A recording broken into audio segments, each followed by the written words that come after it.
Boa noite a todos, amigos, amigas, aqueles que nos assistem. É uma alegria poder estar com todos vocês aqui em mais um encontro após esse período de recesso da Escola Espiritual da Rosa Cruz Áurea, período aí do mês de julho, né, onde a gente cessa as atividades.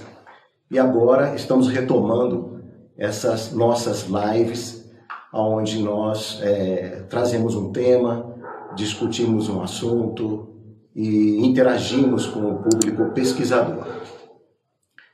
E nessa oportunidade vamos fazer como normalmente nós temos feito, ou seja, é uma palestra de aproximadamente uns 15, 20 minutos, onde a gente expõe um tema, nós trazemos uma temática e depois abrimos para perguntas.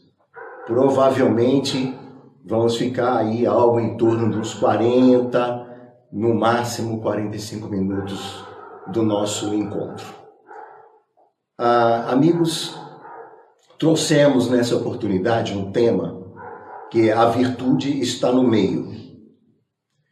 E para dissertar um pouco a respeito dessa ideia, desse meio, desse caminho do meio que é tão abordado em diversas filosofias, diversos movimentos, nós vamos fazer uma abordagem sobre uma movimentação que no mundo é conhecida como a movimentação dos opostos.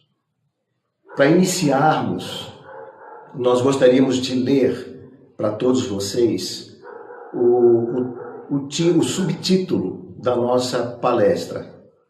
E o subtítulo, ele diz o seguinte: a vida sempre se baseia no confronto entre as duas poderosas energias e flui na linha média que conecta ambas. Quando elas atingem o equilíbrio relativo, o próximo passo da vida renovada pode então nascer. E com esse subtítulo, a gente está exatamente dizendo que o mundo dos opostos precisa se tornar para o buscador da verdade, para o pesquisador, em efetivamente um ponto de equilíbrio. Pois bem, para entendermos um pouco sobre esse assunto, nós precisamos entrar num aspecto bem macro dessa questão, no princípio do processo da criação. E quando falamos criação, estamos nos referindo à criação do universo e todas as suas criaturas. Tudo começa na criação, que a partir do absoluto de Deus surge uma ideia, uma ideação. E nesse momento, essa ideia se projeta numa substância especial, que é a mater do universo, a mãe. E a partir desse momento, surge nessa mater um processo na matéria, uma movimentação na matéria. E essa movimentação, ela tem dois níveis de matéria que começam a se movimentar. A matéria mais densa, aonde nós podemos detectar todo o conjunto dos átomos, a formação do carbono, enfim, tudo aquilo que é mais denso. E num nível um pouco acima, correspondendo também a esse processo da ideia, o nível da alma, da consciência. Consciência essa que vai trabalhar em conjunto com essa matéria. E esse propósito no sentido de que os dois, a consciência, a matéria e o espírito, ao longo de um caminho que, segundo a nossa concepção de tempo, é um caminho relativamente longo, os dois vão se tornando cada vez mais próximos um do outro. Então, consciência, alma, matéria, e do outro lado a ideia. tá? O Logos, tá? Onde se espelha verdadeiramente a imagem do Criador. Então os dois vão se movimentando, um em direção ao outro. Durante esse processo que a matéria está submetida e que ela se esforça para alcançar o princípio, a ideação, há um mecanismo, há um trabalho em que, por certas leis, a matéria é submetida.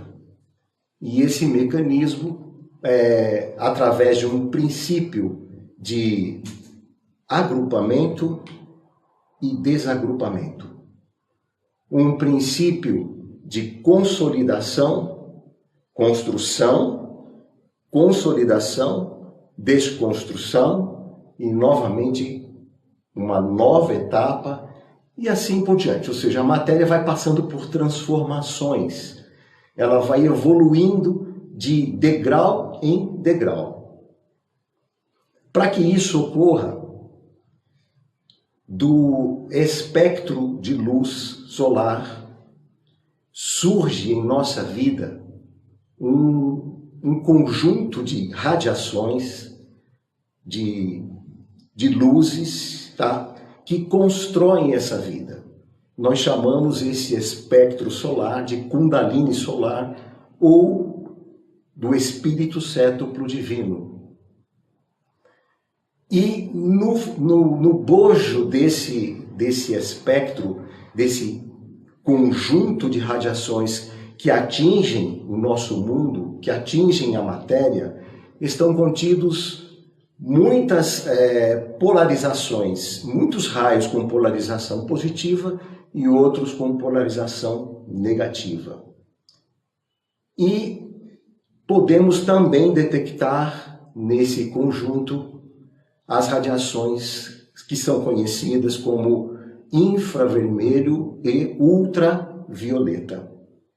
Ou seja, uma radiação atrativa, uma radiação de consolidação e uma radiação potentíssima, que é a ultravioleta, tá? Que tem o trabalho de fazer sempre o processo de renovação. Então, desconstrói, desagrupa, para novamente reagrupar, e assim a matéria vai dando os seus passos em direção ao espírito. Pois bem, podemos detectar que no mundo, no reino mineral,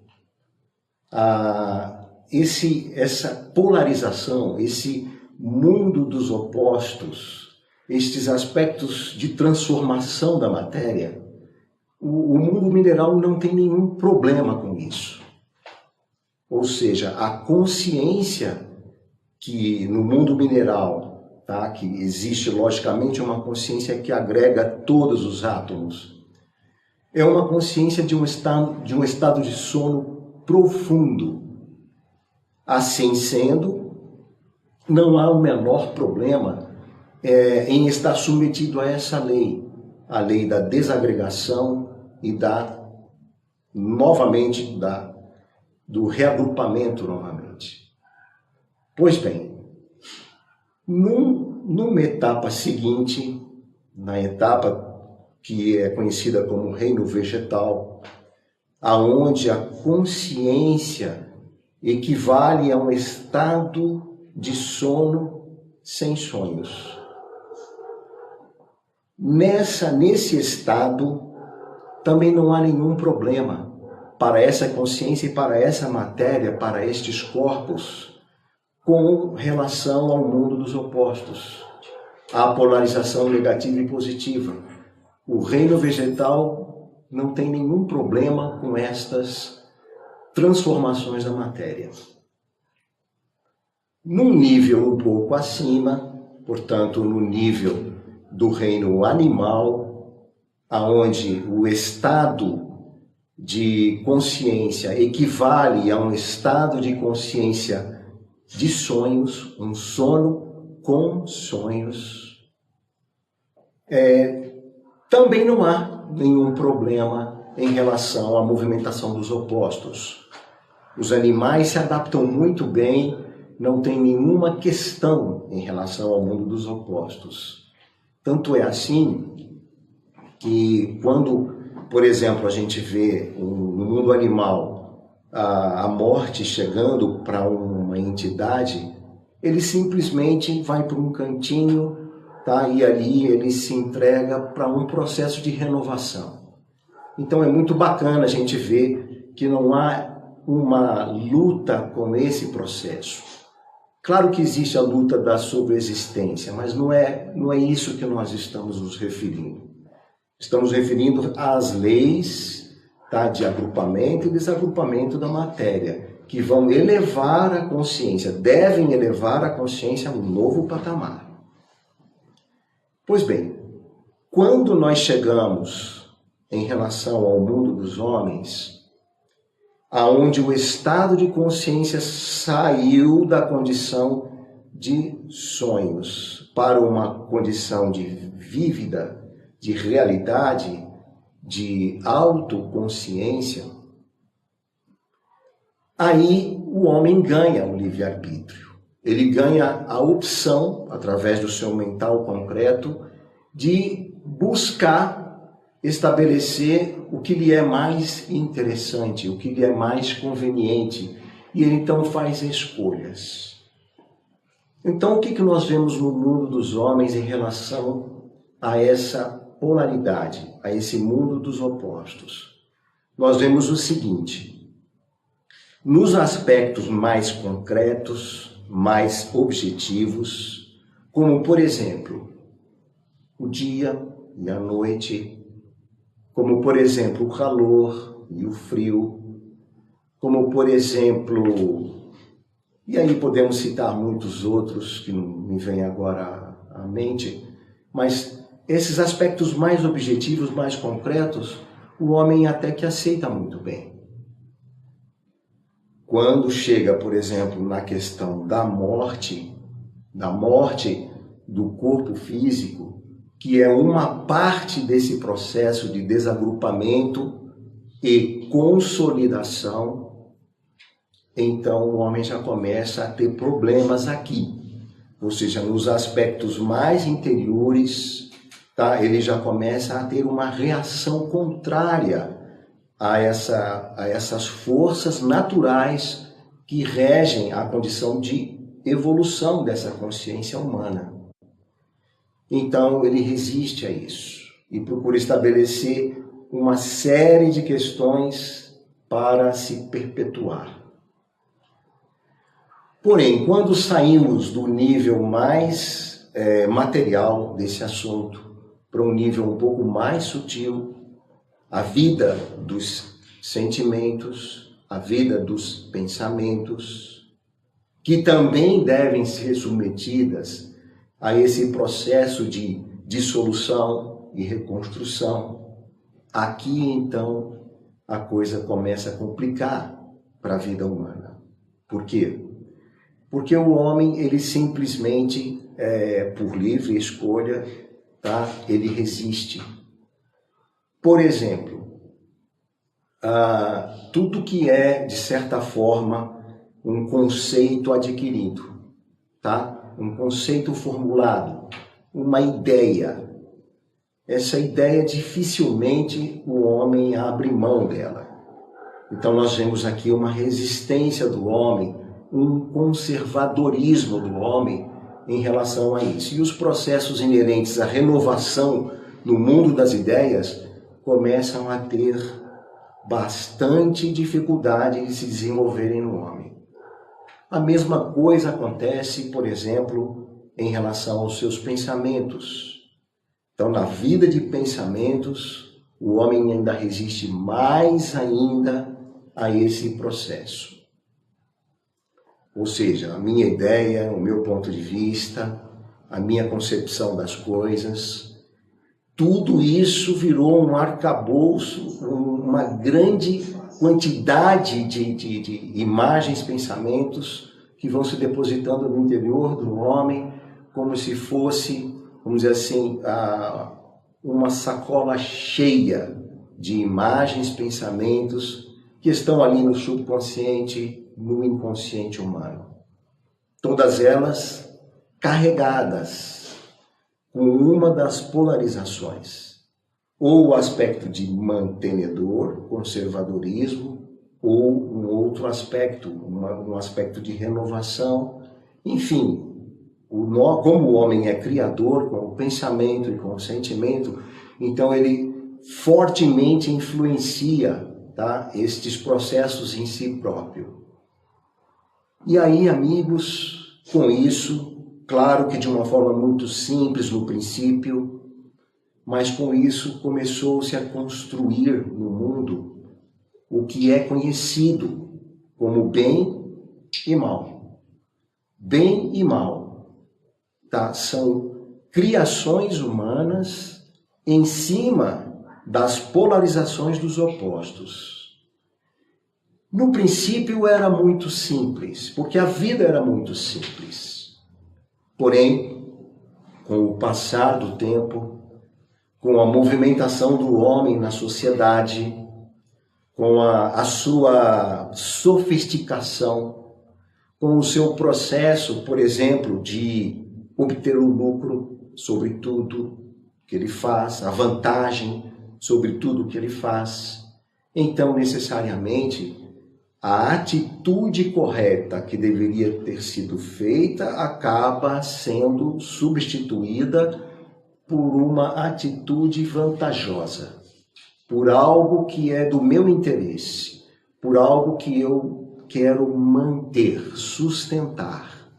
Então, nesse processo, nós vamos ver crescer violentamente, ao longo dos séculos, tá? A movimentação das forças de bem e mal, que são carregadas com os sentimentos humanos, com os pensamentos humanos.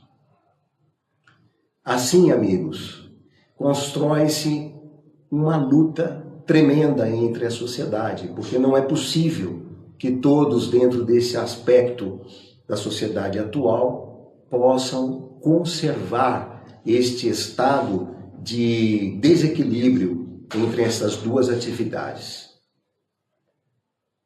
Então, amigos, chegamos a um ponto em que a própria polarização, a movimentação das experiências, o karma formado, leva a humanidade, aos pouquinhos, mas leva os homens a buscarem uma saída, a procurarem um jeito de resolver essa grande questão, esse grande desequilíbrio da humanidade. E aí começa-se então o caminho da busca, o caminho da pesquisa, o caminho de se descobrir verdadeiramente o que há de errado na manifestação do ser humano. Porque nós somos diferentes dos demais reinos. Tá? Nós temos uma relação com o mundo dos opostos que não flui bem. Nós temos uma relação com os demais que é um pouco truncada também. Então, o homem começa a buscar uma saída. E nesse processo da busca, ele acaba chegando num movimento, no outro movimento, numa filosofia, numa escola espiritual. E nessa sua busca, ele sempre vai se deparar com um elemento importantíssimo, que é o autoconhecimento. Ou seja, o autoconhecimento é a base para se iniciar qualquer caminho espiritual. Porque o homem precisa começar a reconhecer o que há de errado dentro de si mesmo. Ele precisa enxergar estes elementos que estão em desequilíbrio em si próprio e visualizar o que é que tem nessa sacola, na sua sacola de subconsciente e de inconsciente. Porque geralmente estas imagens, estes conceitos, estas criações humanas, estes pensamentos estão carregados com uma polarização negativa ou positiva, estão, de certa forma, desequilibrando em si mesmo o processo de desenvolvimento da consciência. E aí, amigos, o caminho espiritual se abre para esse pesquisador na medida em que ele vai adentrando cada vez mais o autoconhecimento. E ele vai poder perceber que ele é muito mais do que esse homem personalidade. Ele vai perceber que ele possui um conjunto de corpos sutis, o corpo vital, o corpo astral, o corpo mental concreto. Ele vai perceber que ele possui o princípio da ideação em si mesmo, porque esse é o propósito, quando falamos no início, da aproximação dessa alma, que é uma alma tríplice, deste corpo, que é um conjunto quádruplo de 4 corpos, com o espírito. Então, nessa aproximação, ele vai descobrindo o que é que pode abrir espaço em si mesmo para que essa ideação comece a falar dentro dele e a ordenar os 3 centros de sua alma: cabeça, coração e ação. Então, nesse caminho, amigos, nós vamos acabar descobrindo que o processo passa pela revelação de tudo aquilo que nós criamos ou mal criamos, que foi de certa forma deformado pela nossa condição de consciência, tá? E precisa ser reformado, precisa ser corretamente compreendido. Então o homem começa a tirar, digamos assim, de sua consciência todos os elementos que se fixaram nela, que se mantém preso nela, tal como, por exemplo, um conjunto de bactérias e de fungos que simplesmente se agregou na nossa consciência. E um caminho espiritual nada mais é do que o libertar essa consciência de tudo isso que está preso nela mesma. E a partir desse momento ele começa a estabelecer um equilíbrio entre esse mundo dos opostos.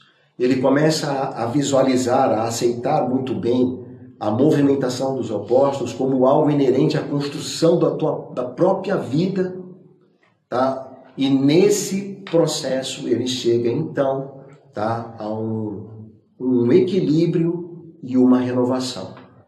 Aí está na frase do início da nossa palestra, né? Só quando o homem chega no equilíbrio relativo entre as forças opostas é que é possível se elevar acima de um determinado patamar. E o homem então galga mais um degrau. Amigos, agora gostaríamos de abrir para perguntas de vocês, eventuais perguntas que tenham, e tentaremos responder da melhor forma possível. Pedro, a primeira pergunta é da Alda Aparecida. Ela pergunta: podemos mudar uma ideia? Alda, sem dúvida nenhuma que podemos mudar uma ideia. Porque se a ideia ela passou através do nosso corpo mental, com certeza também passou pelo nosso corpo emocional, ganhou com isso uma força, uma densidade, e foi depositada em volta de nós, no nosso subconsciente, essa ideia, essa imagem que de certa forma é viva, tem um poderio e pode continuar sendo alimentada por nós, porque nós temos os nossos órgãos criadores. Quando nós tomamos consciência, tá? Quando a nossa consciência eleva-se a um patamar, conseguimos enxergar esta mesma ideia sobre um outro ângulo. E aí é como se nós pegássemos o formato dessa ideia, que é algo invisível para os nossos olhos, mas ela tem uma geometria, tá? É como se pegássemos essa ideia e reformulássemos essa geometria. E ela poderia, então, com certeza, ser, digamos assim, renovada para nós, tá? Um outro ponto de vista. Espero ter respondido, amiga. Pedro, a próxima pergunta é da Ângela Vilar. A consciência nasce pelo contraste? Ângela, a consciência, ela nasce pela ideação, pelo processo da ideação divina. Quando nós fizemos aqui no início aquela imagem, tentamos estabelecer com as mãos, né? Porque vocês precisam usar a imaginação para poder visualizar isso. Um movimento da ideação divina, de um lado, projetando-se na mater, na matéria-prima primordial do universo. E ao mesmo tempo que esse movimento se projeta ali, surge na matéria, correspondendo a essa ideia, um movimento de agregação, de formação, um movimento onde os átomos são polarizados e começam a se agregar em torno daquela ideia. Então ali começa a nascer uma consciência. E ela passa, como nós dissemos, por diversos estágios. De um estágio de um sono profundo, para um sono sem sonhos, para um sono com sonhos, até chegar ao estado da autoconsciência. É assim que surge uma consciência. Espero ter respondido, Ângela. Próxima pergunta é do Edson Guilherme. Como sabemos que conseguimos alcançar este novo patamar? Edson, o processo do autoconhecimento que o amigo, por ser um buscador, tá? Por estar nesse caminho de busca e pesquisa, certamente, tá? Chegará a vivenciar as várias etapas do processo de autoconhecimento. Nesse processo de autoconhecimento, você com certeza vai poder visualizar em si próprio os degraus que a consciência começa a galgar. Aquilo que é chamado de expansão da consciência. Então, com certeza você saberá, tá? Que a sua consciência mudou. A gente às vezes tem um sentimento de que a gente não está mudando nada. Que a gente, apesar de estudar, de visualizar as várias filosofias, de entender todo esse processo, a gente às vezes tem o sentimento de que não está havendo nenhuma evolução. Mas, quando a gente trabalha em si mesmo, e esse é um ponto importante de você perceber, Edson, quando a gente trabalha em si mesmo, no sentido de desintoxicar essa consciência, ela com certeza responde, porque ela é um elemento de reflexão da ideia do espírito. Então, se ela está, vamos dizer assim, como um espelho polido, então certamente ela começa a absorver outras imagens, outras ideias, tá? E aí você vai ver claramente a mudança. Espero ter respondido, amigo. A próxima pergunta é da Rosa. Ela pergunta: o bem e o mal são ferramentas de Deus para nos impulsionar a progredir ou são forças opostas fora de controle? Olha, Rosa, eu acho que é como nós dissemos aqui nesse nosso encontro. Jamais, Rosa, jamais imagine você que o mal seja uma criação que está aí no universo para alguém se conectar nela, ou para ela assombrar os seres humanos. Jamais pense nisso. Não há no universo uma criação como o mal. O que existe é exatamente o que nós colocamos aqui.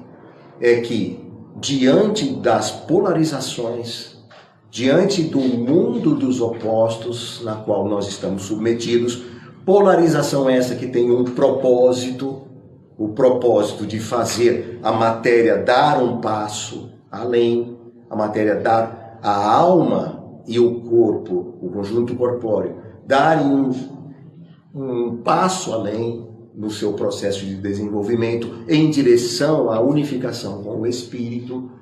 Então, nesse processo, como o homem detém um processo de livre arbítrio, livre escolha, tá? Ele acaba muitas vezes não compreendendo as razões desse mundo dos opostos e ele então se aferra, tá? Ou num aspecto ou num outro aspecto, ou num conservadorismo, ou querendo manter um determinado ponto conquistado por si ou por sua família ou por sua empresa, enfim, tá? Quer manter um processo a qualquer custo, tá?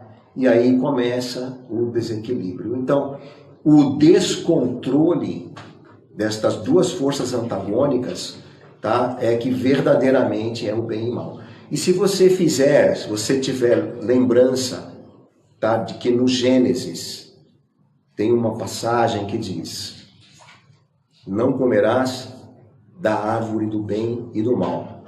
Você deve se lembrar dessa passagem do Gênesis. O que quer dizer essa passagem? Exatamente isso. Você não deverá, esse comer aí é um aspecto simbólico de você aferrar-se, tá? Ou a um polo ou a outro polo, dessa bipolaridade que rege a natureza. Então, não comerás, porque senão tu morrerás, ou seja, você vai desequilibrar esse conjunto, tá? Então, é nesse sentido. Então, é só o homem mesmo que pode provocar esse desequilíbrio. No universo não tem esse mal aí pululando, esperando ser conectado, tá? Espero ter respondido, viu, amiga? Pedro, a próxima pergunta é do Luciano Santos. Ele pergunta: quando nos tornamos observador e não mais o observado, seria o início desse despertar da consciência?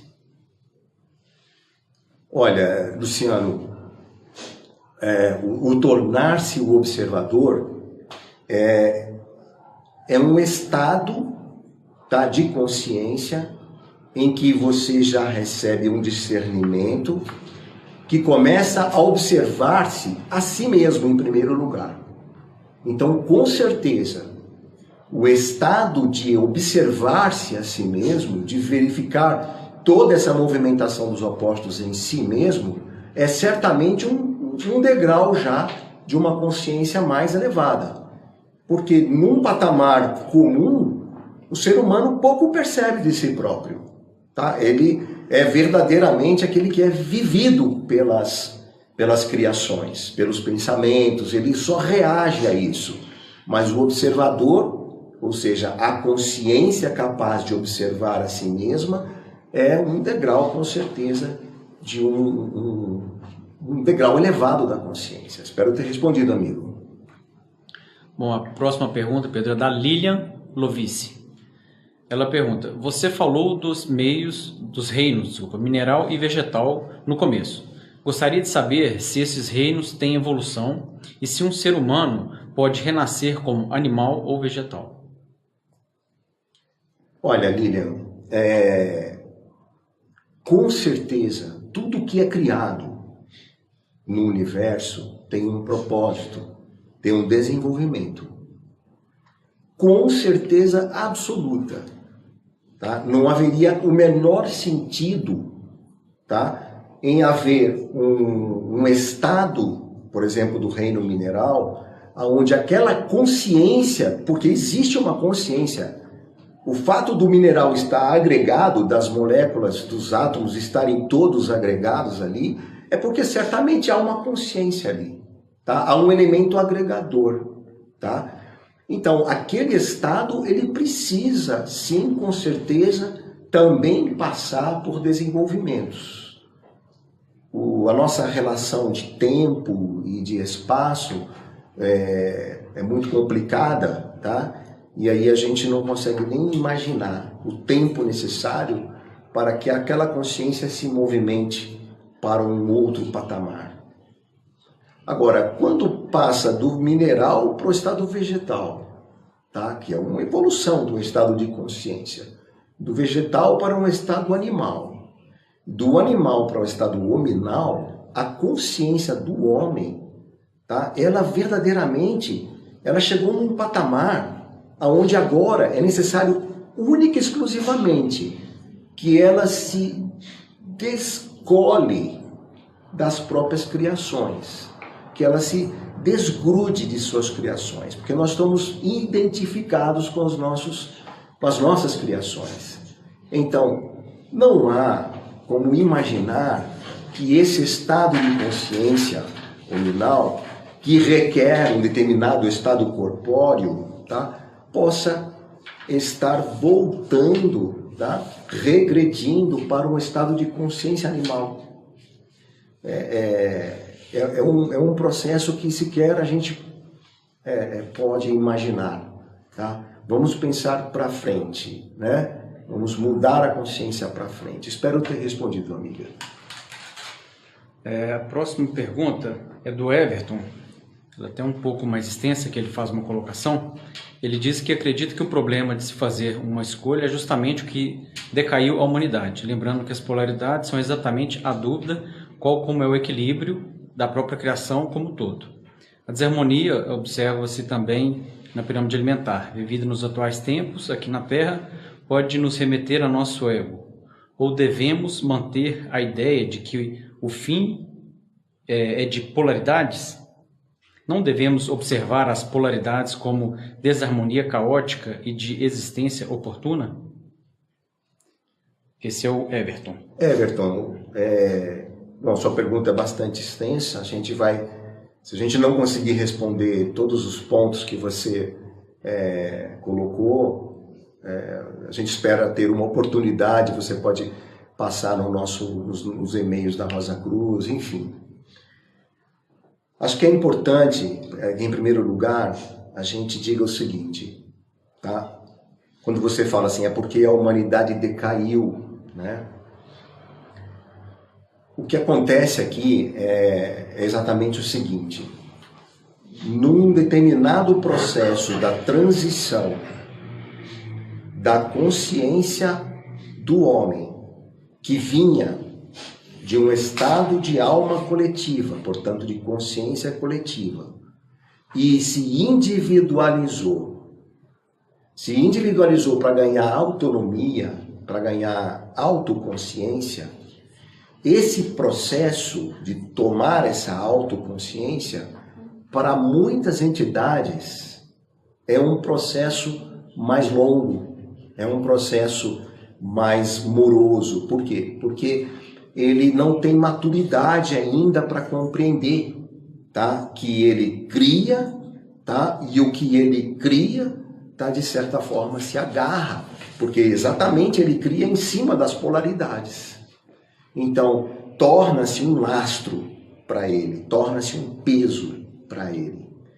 E aí é lógico, ele vai desenvolvendo a sua vida desse jeito, com essas criações anômalas, mal formadas, com a sua mente, que ainda é um corpo mental concreto, que não recebe diretamente do espírito. Ele vai, então, progredindo no seu processo de construção na matéria, consolidação e desconstrução, agrupamento e desagrupamento, numa roda sem fim, que é a nossa conhecida roda da vida e da morte. Então, ele fica girando nesse processo, acumulando experiências, mexendo na polaridade, tá? Com o seu pensar, com o seu sentir, com o seu agir, ele cria em cima das movimentações dos opostos. E aí todo desencadeia, como nós estamos percebendo no mundo, todo um conjunto de desequilíbrios, né? Mas ao homem é dada a possibilidade de maturar em cima disso, de amadurecer em cima disso. E esse amadurecimento vai levar ele a descobrir onde é que está o problema, onde é que está o erro, tá? O que o mantém afastado da sua condição de proximidade do espírito, o que preenche as câmaras do seu coração da sua cabeça, tá? Com elementos de criação que o mantém completamente vedado, digamos assim, a ideação do espírito. E esse processo é um processo lento de vida e morte, até que ele desperte. Então, com certeza, o homem sairá. E um que sai dessa condição, um que se liberta dessa condição, uma consciência que se eleva um pouco acima dessa condição, ele certamente influenciará o todo da humanidade, porque nós somos todos interligados. Amigos, talvez eu não tenha ido direto no seu ponto, mas eu espero ter minimamente te dado alguns elementos para que você possa refletir, tá bom? Obrigado, amigo. Pedro, a próxima pergunta é da Paula. Ela pergunta se o humanitarismo tem algum papel na evolução da consciência. Paula, humanitarismo.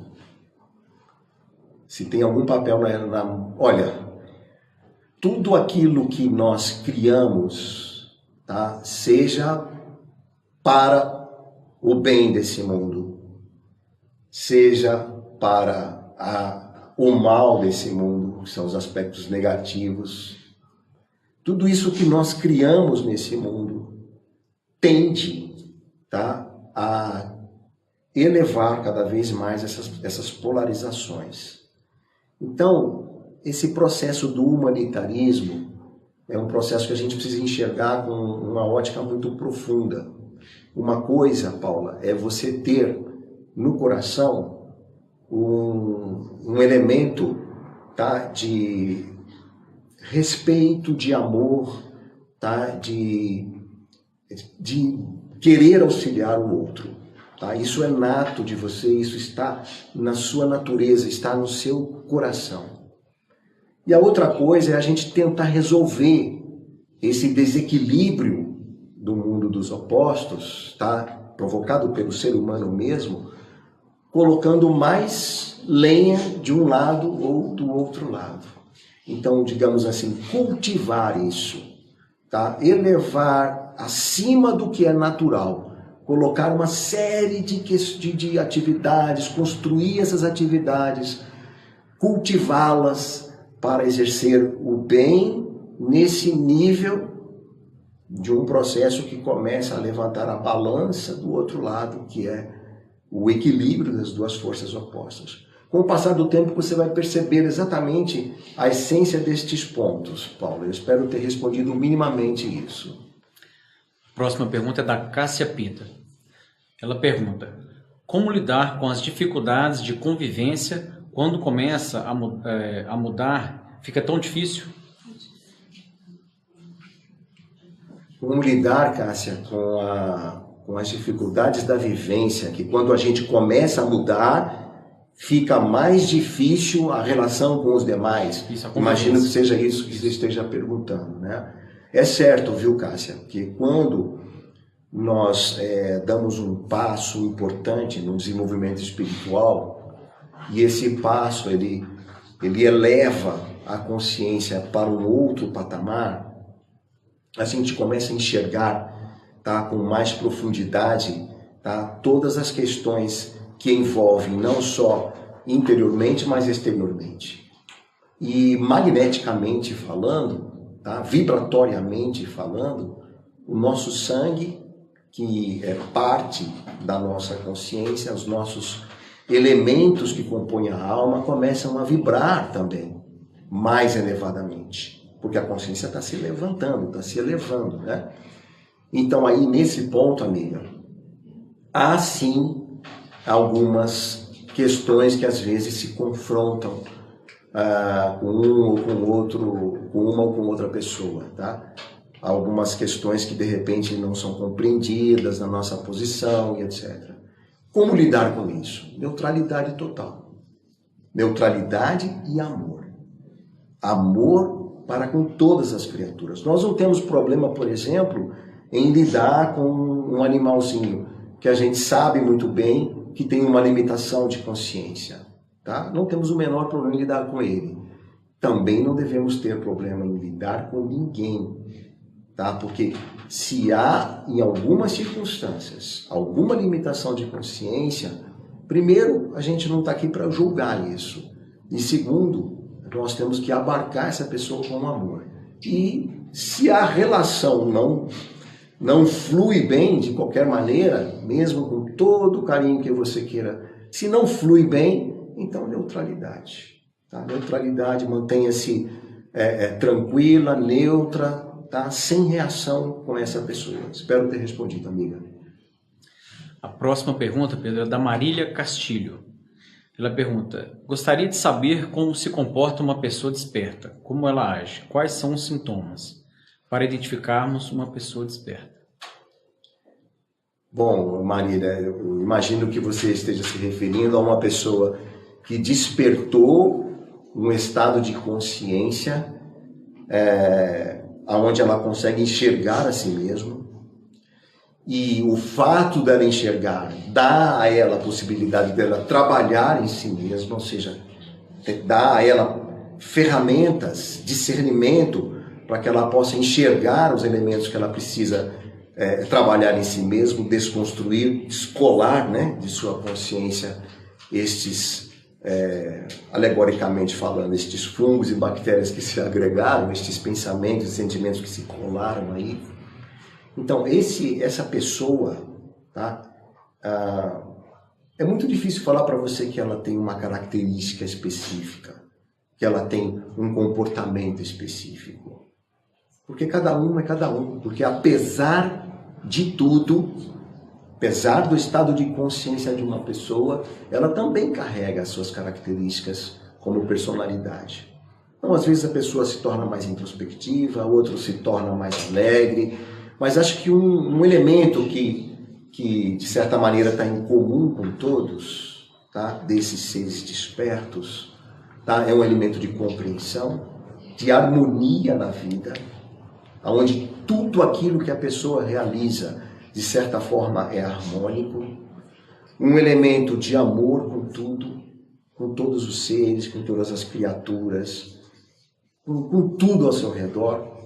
E uma expressão de alegria, assim, que muitas vezes é mal compreendida. Tá? Então, com certeza, estes aspectos que nós citamos fazem parte de uma consciência desperta. Tá? Por quê? Por que eles fazem parte? Porque eles começam, essa consciência começa a refletir os princípios da ideação que estão presentes no seu próprio campo microcósmico. Ou seja, quando nós falamos daquela unificação do espírito com a matéria, tá? Aquela unificação, aquela aproximação, o alinhamento entre espírito e a alma e corpo, tá? Então necessariamente começam a fluir dessa ideação os princípios dela, ou seja, o amor, a harmonia, tá? A compreensão, a sabedoria e etc. E aí a personalidade começa a refletir também todos esses princípios. Então, isso é meio incomum com todos eles. Às vezes a pessoa, mesmo tendo isso, é um pouquinho introspectiva, a outra não. Espero ter respondido a tua pergunta minimamente, tá? Bom, as perguntas então encerraram.